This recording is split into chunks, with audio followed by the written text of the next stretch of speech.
Hello there, you are listening to The Screen Queen, where you'll be finding your favorite movie or your favorite television show and learning something new. You'll just have to listen to find out. Here is your host, Samantha Parrish. Hello and welcome to the show, my ghoul friends. As always, my name is Samantha Parrish and you are listening to The Screen Queen, the show with the scares that care. I'm so excited. Everyone knows that the Halloween series is my favorite child of the show. I'm just going to have to play favorites that this is my favorite part of the show. This was the first real event on the show. So every year it just kind of feels like I'm getting free serotonin and my joy as a podcaster to start with a series that I love to present every year. And every year I like to spice some things up. So I got a returning guest for the show, and here she is. And here I have the one to help me carry on this show, my friend Ann Lowe. It's so good to have you back on the show, babe. I am happy to be back, especially talking about Carrie. I love Carrie. Oh my goodness. There's so much to love about this movie, and we have been trying to figure out like a film to get you back on the show for, and then Halloween came up and it's like, oh, opportunity knocked, and it said Stephen King. Always. Which, you know, when I went back to go and rewatch the movie for this, they spelled his name wrong. So we're talking about a classic film where you can see they misspelled his name. Greatest Stephen King film adaptation ever. We're going to have a hell of a time talking about that, aren't we? Before we get into our whole episode, how has everything been going since Father's failure? You know, you're a success in my eyes, though. I mean, it's going pretty well. It's a marathon, not a sprint. Mm-hmm. And, I finished another book since then, and I'm about halfway through the third one. Yes. So, it's going. That's awesome, dude. Yeah. How's your book series going? It's been steady, moving, grooving. They're still in trouble thanks to me, thank goodness. But I'm looking forward to the future projects I'll be having within Glorious Inc. and my future plans and some possible new stories on the horizon. I'm so excited. I just can't hide it. Just like the Pointer Sisters. And now we get into this. So, I would like to ask you if you would like to introduce Carrie to the screen team. Ooh, I feel like that's a lot of pressure. If you want to. Okay, so Carrie is the shy teenage girl that does not fit in. Her mom is a fanatic. You know what? They say that this is a horror movie and she's a villain. Carrie is not a villain. Everyone deserved it, and I feel no, except for maybe Tommy. Tommy's the only one that I might feel a little bit bad about. That's what Carrie is about. And her telekinetic powers. What is wrong with me that I forgot about the telekinetic powers? And then she's going to be having one hell of a prom night. Yes, that is actually like one of the top 100 scenes. What is it? It is, hold on, I've got it pulled up. Horror films ever made, ranked 86 on Empire's list. Really? 15th on Entertainment Weekly's best high school movies.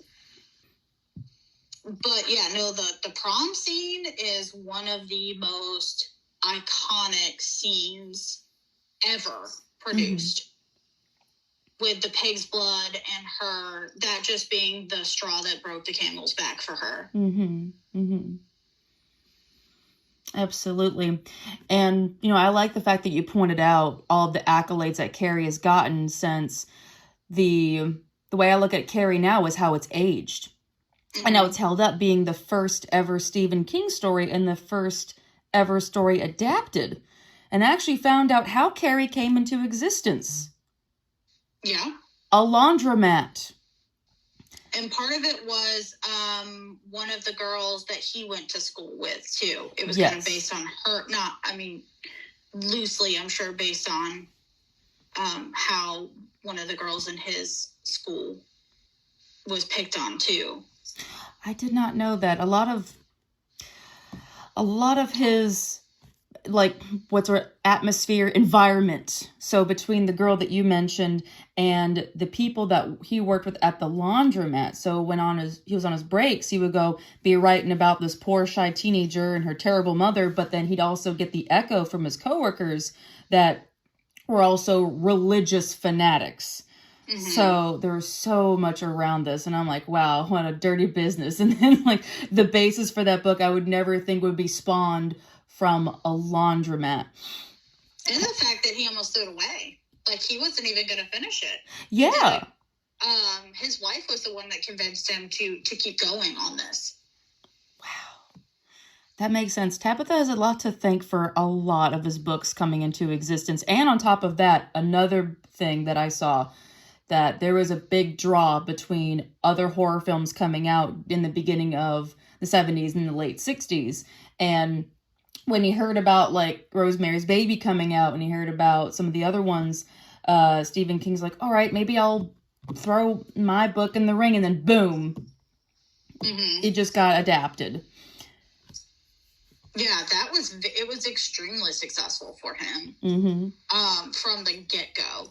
But there is a really weird question to ask you about this. So how do you feel about this being known as the first Stephen King adaptation? Because when we look at the rest of it, this is the pinpoint marker. Do you feel that we have a blueprint of Stephen King movies because of this one? Oh, sure. And this was actually, to me, one of the better ones. Because some things obviously were changed from novel to film. But most of it stayed the same, and the whole, like, they didn't change the story like they have done with his books before. Yeah, this one paved the way for everything, and it's so good. It's so good. It is, and I heard that Stephen King, like, prefers the ending that Brian De Palma made over the original ending that he wrote for Carrie. Well, of course, it's got a goosebumpsy twist at the end, versus in the novel it's more of a sad kind of ending. I don't know. I think both have their merits for sure. I don't think the ending for the film would work in novel form as well. Yeah. Hollywood kind of has to do a spin on it, But there's more about that later, because there's some other stuff in the whole grand scheme of things in the production that makes me look twice at Carrie in a different way. So this is something I honestly could not wait to share with you, mostly because I couldn't help to find this interesting. The cast does not think Carrie is a horror film. Interesting. What do they think it is? So Piper Laurie, who played Margaret White, says it's a black comedy. And that's why she did this whole over-the-top, zealous, And when they asked her, oh, where'd that come from? And she goes, well, it's supposed to be a comedy, right? And they're like, no. Not even a little bit. Not even a slight. Until the day she died, until last year, she still said, I was in the black comedy Carrie. Yeah. I don't know that there was any funny moments in that entire film. See, like, when I went back to go rewatch this, and it's been a hot minute, I felt every ounce of fear that I was supposed to feel with the performance of Sissy Spacek screaming in agony. And I'm like, I don't know where you got humor in that, Piper. Yeah. But Piper Laurie wasn't the only one. The girl, Nancy Allen, who was Chris, she and John Travolta thought that it was also a comedy. They thought they were the comic relief. And I'm like, you de-head a piggy And you think that's supposed to end porn on a poor girl. And that's supposed to be funny? There's not... It makes me wonder if they read the book, like when you see Stephen King's Carrie, it's like you know it as the poor girl that got picked on. Mm-hmm. Yeah, and it was her, like, her entire existence was just filled with... agony. Yeah, and just darkness, and all she wanted was to have, to be normal. She wants what every teenager wants, is to fit in just a little bit. So, I'm always intrigued to wonder how old someone was when they got into a certain film. How old were you when you saw Carrie? To be honest with you, I saw the second Carrie movie before I saw Carrie. Okay. I saw maybe high school, the second one, and then I watched the first one and watched the movie. I think I probably read the book before I watched the movie. But yeah, no, I saw the second Carrie before I ever saw the first one. And I had no idea that the Carrie movie existed at the time. Because I just was like, oh my gosh, this is, whoa. And then you realize that it's a continuation. And, yeah, probably high schoolish. Okay. Gotcha. I was 17 when I saw Carrie, and it was right when AMC had the most beautiful thing ever created, the, like, Stephen King marathon for, like, the whole month, and I'm like, thank you, Lord. And because at that point I was getting into horror films, I'm, like, getting, like, the good movie marathon education. But that film followed me a couple of nights, strangely, at like 2 o'clock in the morning if I wasn't asleep and it was on. Now I'm like, oh, here we go again.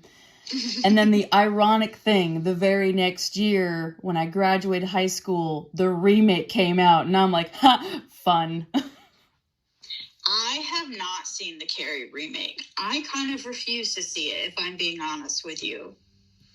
That's probably not a good way to feel, but I love the film and the book so much that I just don't know that I want to watch the remake and see how it's changed, because I'm sure that they changed it to kind of update it.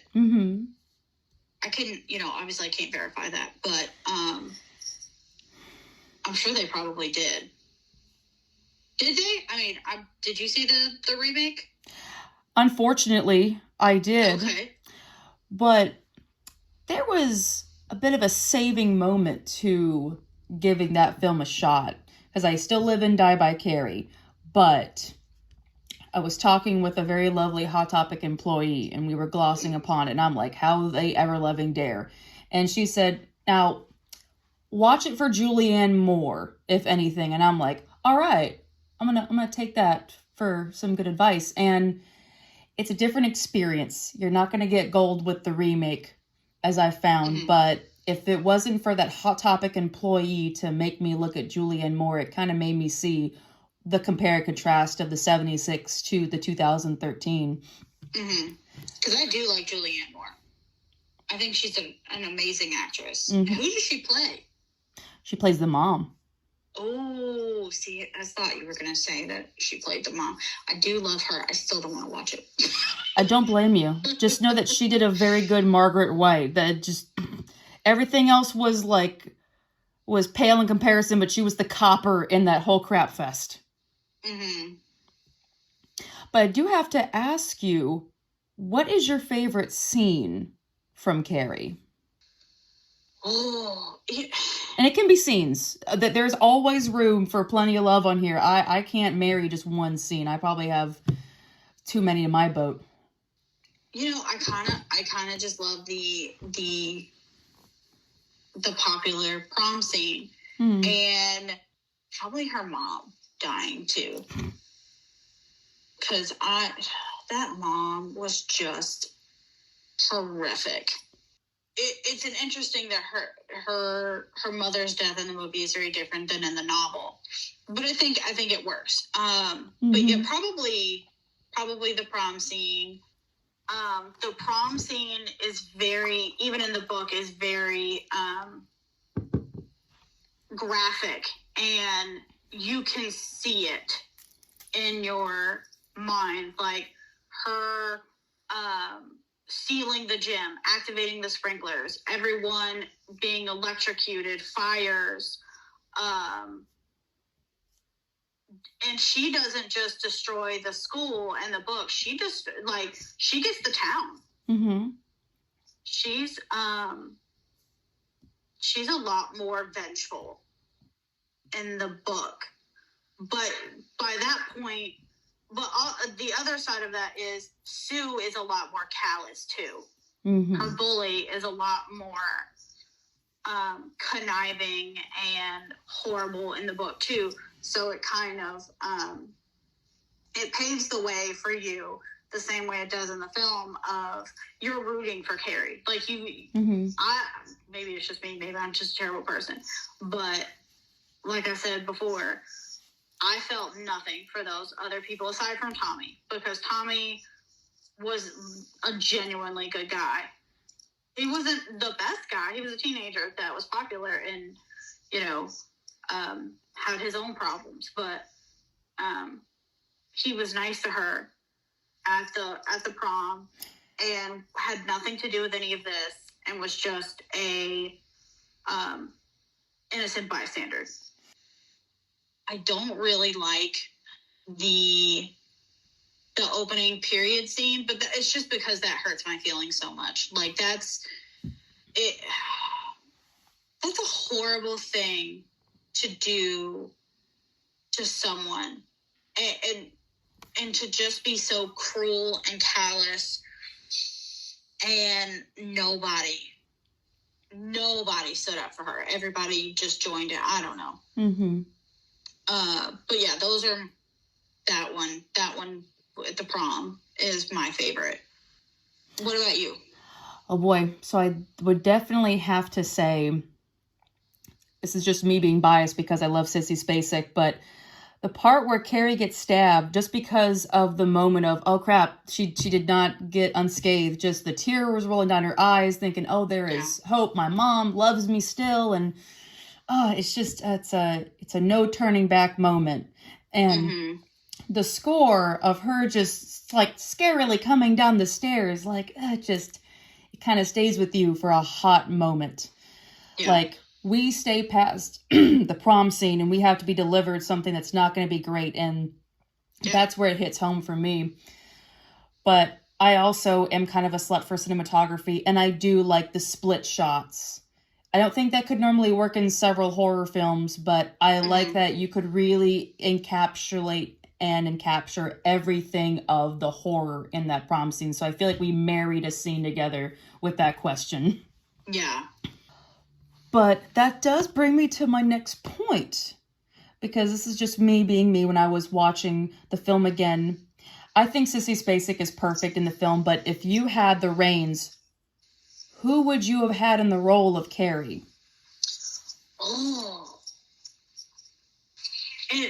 See, I wish I would have researched that question. I don't know, because the one that did play Carrie did such a great job, but she's not the character in the novel either. Like, Carrie was kind of fat.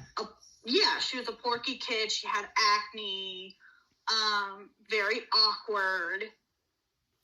I would have wanted someone that was more of the look, but I do kind of like that they made Carrie in the movie, because, like, say what you want, even if you make her look more homely and everything. Yeah. Carrie was skinny, model, pretty, and, she could have been prom queen legitimately had she, had a normal upbringing and was popular. So I'm not sure. I think it would have been interesting to see the chunkier kid, but I think it was a good choice for the one that they did pick. Mm-hmm. It was. Like, I unfortunately never read Carrie. I feel bad that I haven't. I feel like I should be, like, have pig bloods doused on me for that sin I've committed. But I didn't know that she was, like, short, stout, acne, and, like... And she also was, had been telekinetic throughout her life. It just showed up in moments of extreme stress for her. Mm-hmm. And then she used it in the book. In the book, she was more angry than in the movie. Yeah. She was more like, she was kind of like the other side of the coin for Matilda. Yeah. Man, I don't think I ever put that together now. Now I'm convinced Matilda is just a giant prequel to Carrie now. Yeah, I mean, that would be an interesting fantasy. But, like, Carrie really did, in the book, use her powers more. She really practiced and honed her skills. Mm-hmm. So do you feel that Sissy Spacek honored the role even though she didn't, like, look like Carrie? Oh, yeah.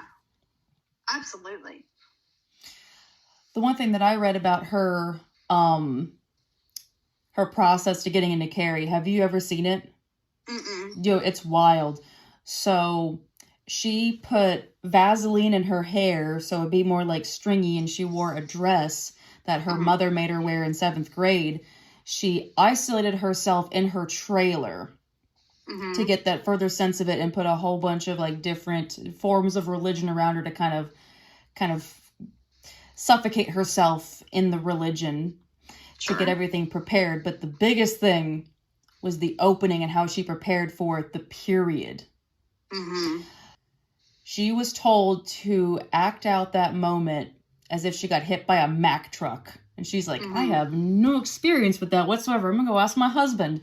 And so when she had asked him, well, what was your experience when you got hit by a truck? And he said, you just go in a daze. You don't know what the hell to do. You're looking for help. And I'm like, wow. So a car accident is the sole reason why, like, that opening scene with her screaming is so good. Yeah. I just hope she had insurance. I hope that her husband had insurance. Poor guy got hit by a car. Yeah, oh my goodness. But there's another focus of the story that I want to bring you to, mostly because I see this in a very different limelight, and I want to know your take on it. So, Chris's boyfriend, Billy Nolan, played by John Travolta, and his hair. Now he looks like Lex Luthor. Oh God, yes he does. Oh Lord, And when I looked at his character, I remembered he was just, well, the guy played by John Travolta. But when I separated it with, it's not just John Travolta, I was able to see a little bit more of his character, and I found him to be a little layered. So we kind of see in the story, and definitely let me know your point on this of, like, how he is in the book, because I'm curious for that. He's just kind of thinking with his dick. He's got this pretty girl with him, and, like, gives him whatever the greatest lay of his life to get him to go into the prank against Carrie.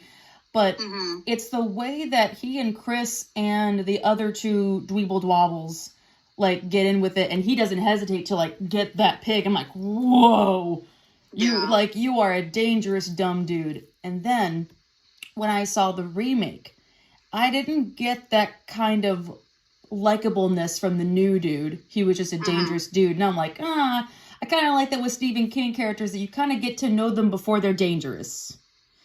So how was Billy Nolan in the book for you? I'm very curious. I'm trying to remember. Because I don't remember him being, and I could be wrong because, again, it's been a minute since I've read the book.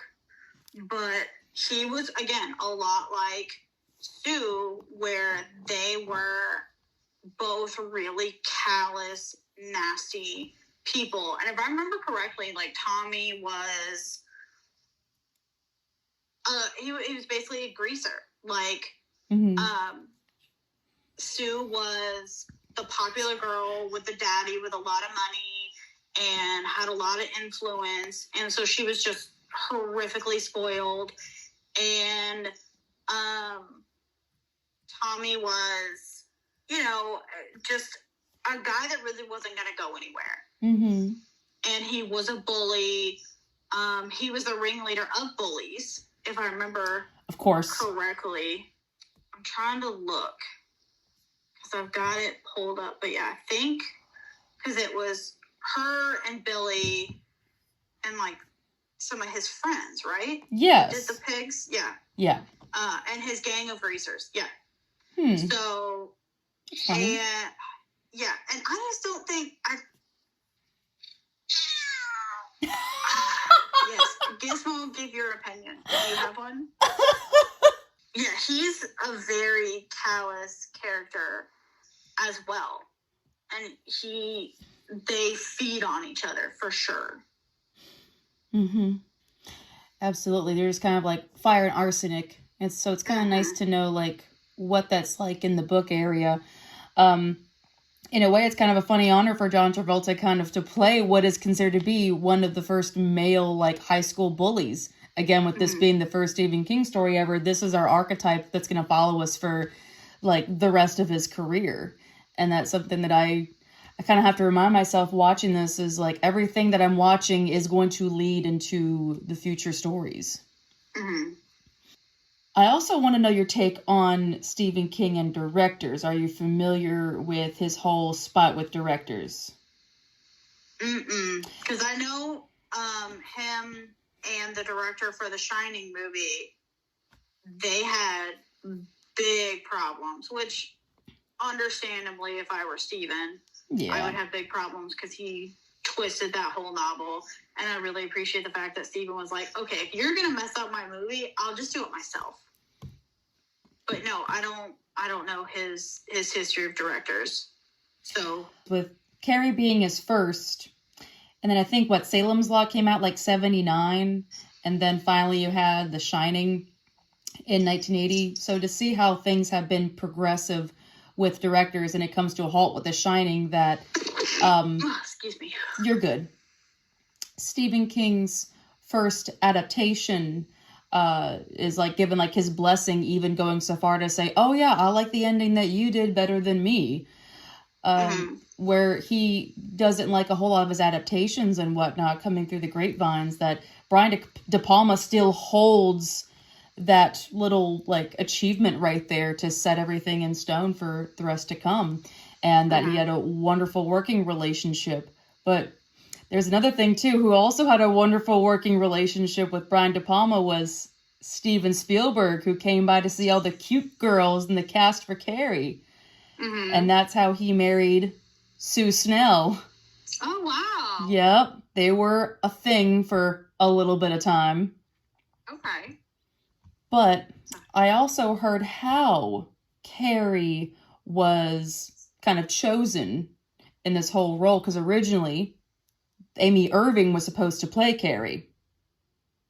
Okay. Yeah, which, I could in another world maybe see that, but Sissy Spacek's husband, Jack Fisk, who was an art director, had said, hey, my wife is perfect for this role. And they're like, oh no, that didn't seem right. But after Sissy Spacek did the audition, it's like, well, the rest is there. So that's where they took Amy Irving and went, hey, would you like to play Sue? And she's like, yeah, okay, sure. Yeah, I like her as Sue. Me too. And I like the fact that her mother also got to star in the film with her. At the very end of the film, when we get our whole horrific dream sequence going on, you can't hear it, but Amy Irving's mother was so, like, when she was in the moment, like, holding onto her daughter, she kind of forgot she's supposed to be playing the role of this character and was like, Amy, instead of Sue. And the music thankfully dubbed that over, so you can't hear it, but it was literally that good. Her mother forgot to be an actress for a second. And also, it says that Amy Irving played Sue in the second Carrie movie. Yes, the only one. Sissy Spacek only allowed archival footage. She's like, I'm good. I might wait for a Castle Rock to come along in a few years.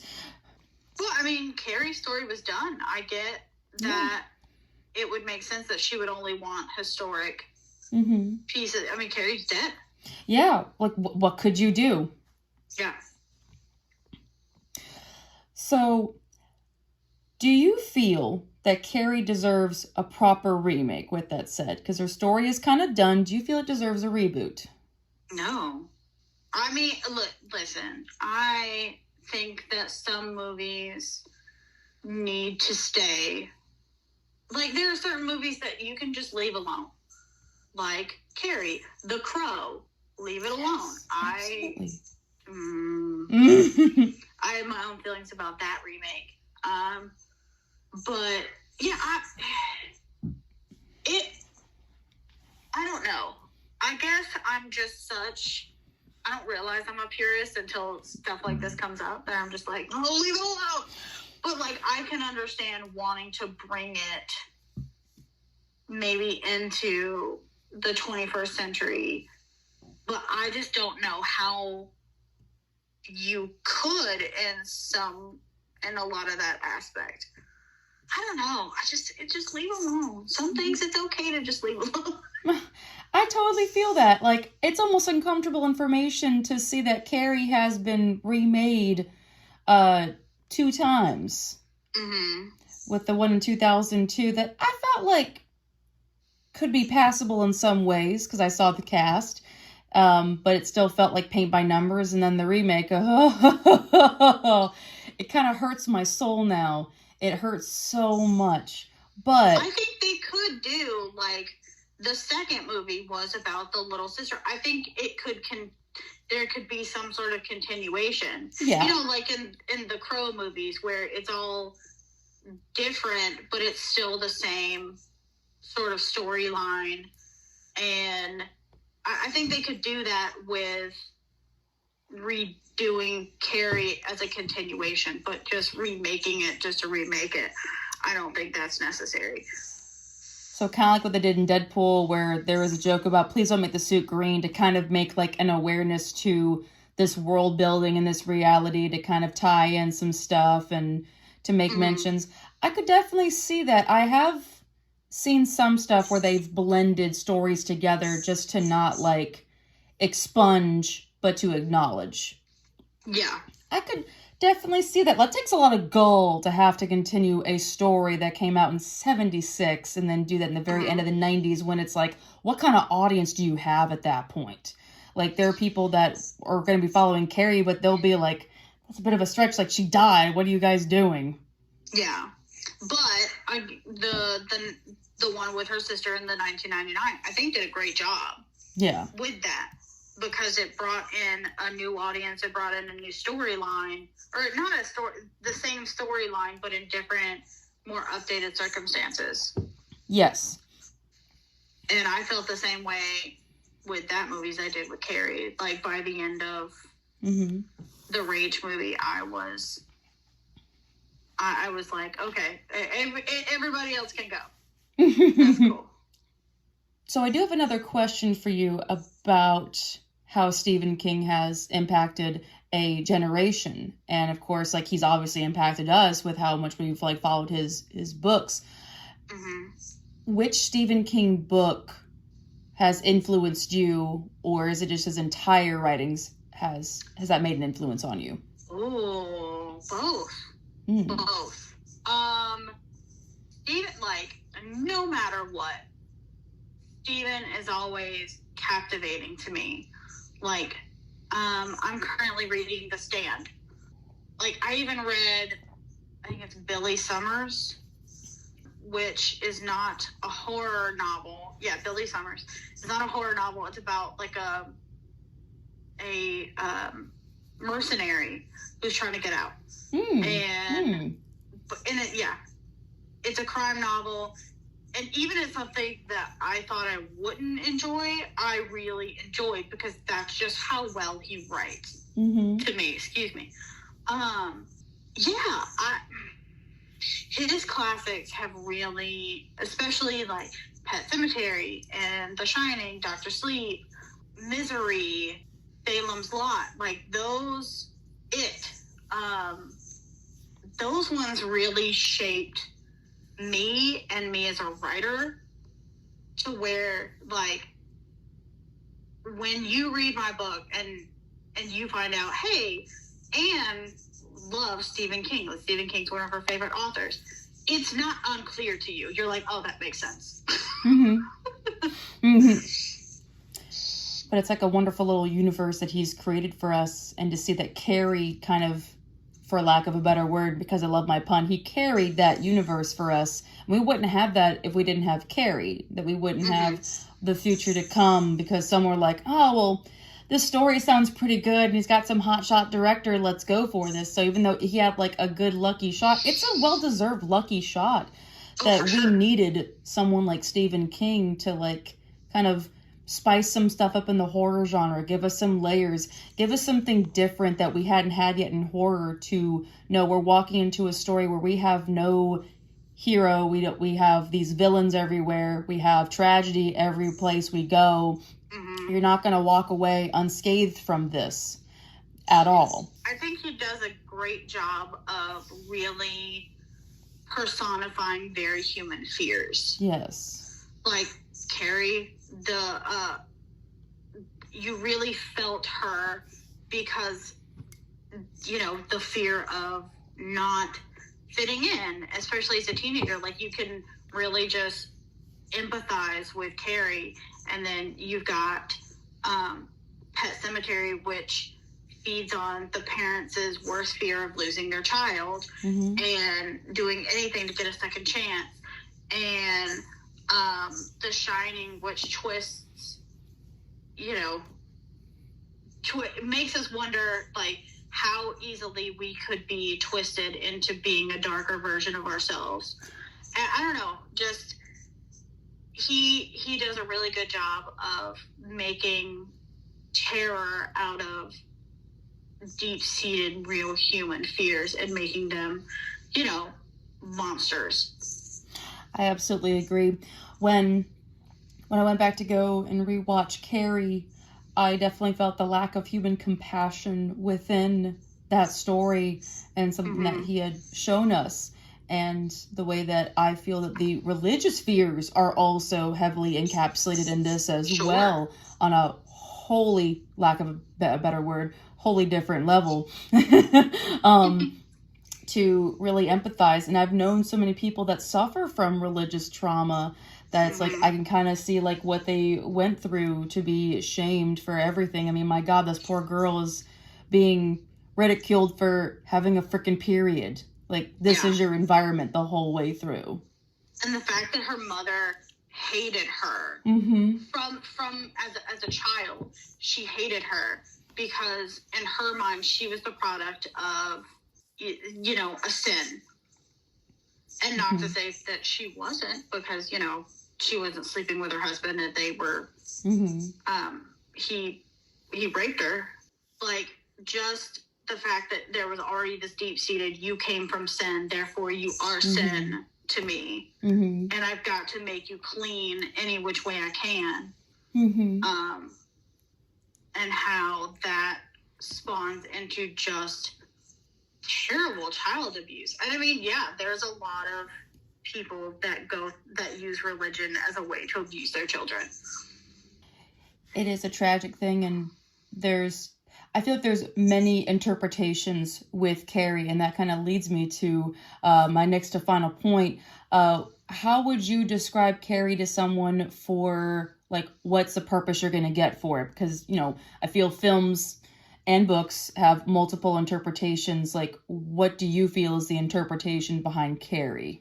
I would like you to answer that before I answer that, because I got to get my thoughts together. Okay, gotcha. So I feel like my interpretation for Carrie is, it's karma. You know, I feel like it's a good karmic film because the prom scene is what really sets it for me, where the moment happens, everyone has stopped making fun of her. It's all in her mind. But at that point, that ship has sailed. There is no forgiveness. She was pushed too freaking hard. And when you push someone too fucking hard, there's no going back.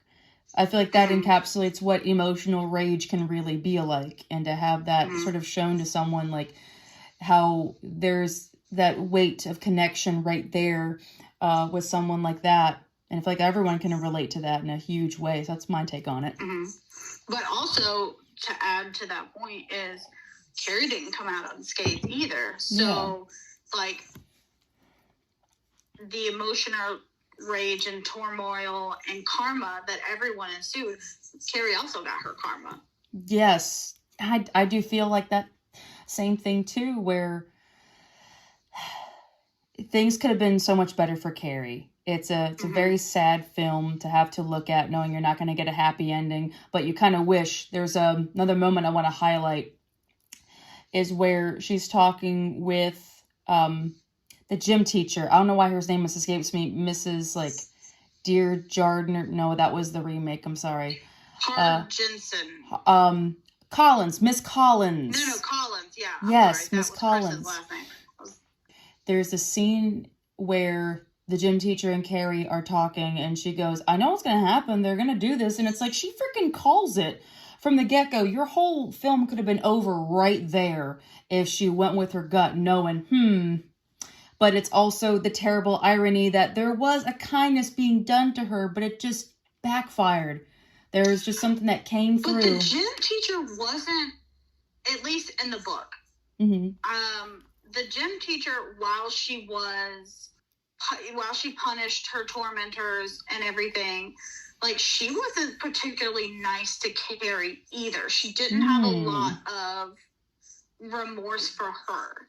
Because even the teachers kind of saw her as, like, the outcast, too. Fair game. And it's not like Carrie was a super sweet girl either. Carrie was like, most people, if you treat me badly, eventually I'm not going to be nice to you either. Like, Carrie was just very suspicious of everyone. And her mother made her that way, too. So, like, the gym teacher wasn't... She did what a teacher had to do in order, to stop what was happening and to punish the kids that needed to be punished. But she also wasn't, like, the most sympathetic to Carrie either. I did not know that. That definitely changes the way that I see the film. I know that there were a lot of characters shoehorned into Carrie. Like, if you remember the red hat girl, the one that, like, bops Carrie on the head in the beginning, and she's also the only one laughing in the prom scene.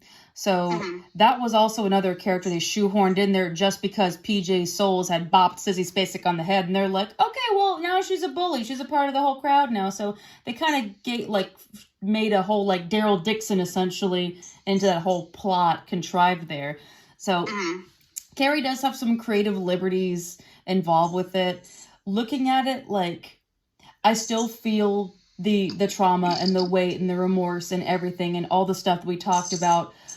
But, like, Sissy Spacek is literally so beautiful. Sometimes it's almost hard to take the film as, like, wow, you could be prom queen easily, like, without a doubt. But if it wasn't done the way that it was, with her being very meek and kind of the extra hostility shown towards Carrie, on top of, like, the way that the editing came together, that really does kind of give you more of a sympathetic feel to Carrie to kind of, well, again, carry the weight of the film. One thing is for sure that I want to tell you about, just because I think it's hilarious.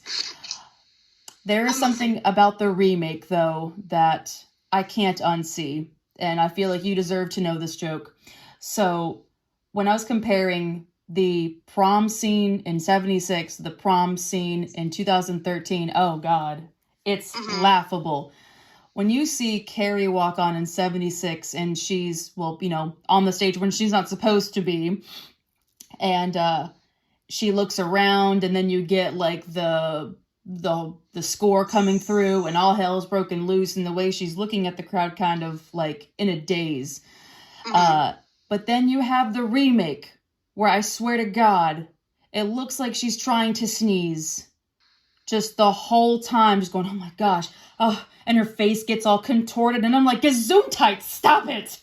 Oh, it is just laughably bad knowing we got the scares of 76, where you see a girl push too hard, And then to try and do that same iconic sequence in 2013 and know that we didn't get what the poster is supposed to represent all the way through. And it almost makes me sick to know that the remake had a lot more of the book involved from what I saw. Like the town catastrophe, that was present. But could anyone see it past the garbage? Probably not. It's so abysmal. And the way that I didn't feel the weight of the hostility. It just looked like a brat. So in a way, the Carrie in 2013 does have like some more childlike things, and it probably helps that she's played by someone pretty young with Chloe Grace Moretz. It does kind of help. That's the only point I can give the 2013 one. But I'm still going to call her the sneezing Carrie. It just did not hold up. And I tend to like that actress. And so I normally find her to be very talented in the roles that I've seen her in. But she normally plays more like a villain. Like an out for revenge, which you would think would fit Carrie, but if she's looking like she's going to sneeze the whole time. Oh, gosh. It's not good. I'm not joking around when I say that. You're welcome. So, I think we're almost done with this episode. Is there any other comments that you want to make about Carrie to praise the film? Oh, I just think they did a great job. I mean, the same thing I've been saying. I just think that they did a great job with it. Sorry, I was going back to make sure that I was telling you right about the teacher. You're good. You're absolutely good. We fact check around here. My audience knows that. But, so, forgive me, audience, if I am wrong about the teacher. I don't think I am, but I also can't prove it right now. It's all good. The movie is good, but at the same time, like, when I did my research about the cast, the characters, everything, and knowing, wow, this was, like, it's a beautiful film with a lot of mess involved with it. With how Carrie was interpreted different by the cast, and the changes that happened to the story just kind of got lost in the comedy. I can't get over that. Dark comedy. Like, if you would have said a dark film, a revenge film, like, dark comedy? Yeah. I'm just never going to get over that. Stephen King's dark comedy, Carrie. No. No. But no, I love this film. I'm so glad we did this film. This was an amazing episode to do together. And for my final points, I don't know where I'd be in horror if I didn't have Carrie. There are some things in this film that stay in my head rent-free. And the one thing that I love is how this film has carried on. I'm saying again, Anne. Yeah. After all these years, that Sissy Spacek is still known as Carrie without being called Carrie, but it still has a way of honoring in the years to come when she would go into other horror films, the future that she would have. And later on, like looking at her timeline, she'd play freaking Loretta Lynn within 4 damn years. It's wild. The rise of Brian De Palma and the way that he brought Stephen King to life, essentially. Like, there's a lot to thank for this dude being like, I'll take the film, and going into it.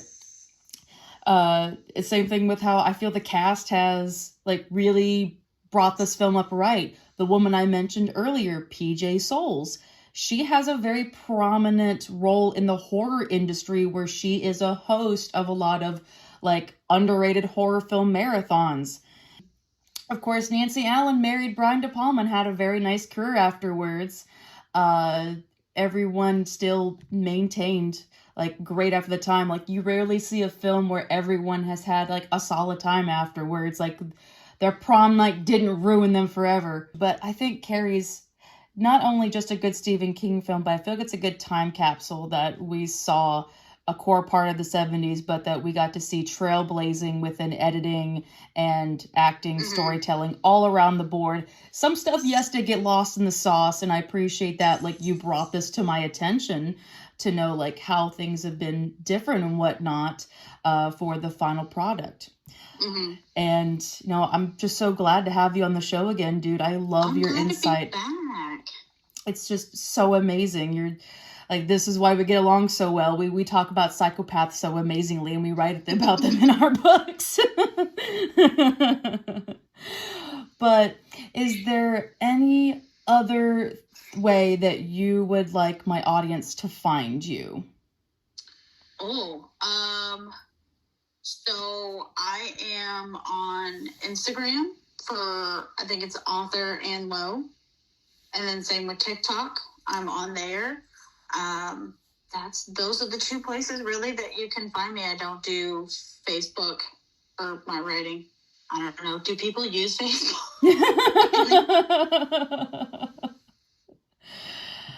I have no idea. I know that the guy who made Facebook tried to go for president, and of course that backfired on Facebook in a tenfold way. Good Lord.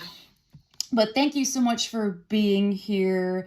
Thank you for having me. And I will definitely have you on the show again in the future. Until then, this is your Screen Queen signing off. Would you like to sign us out, Anne?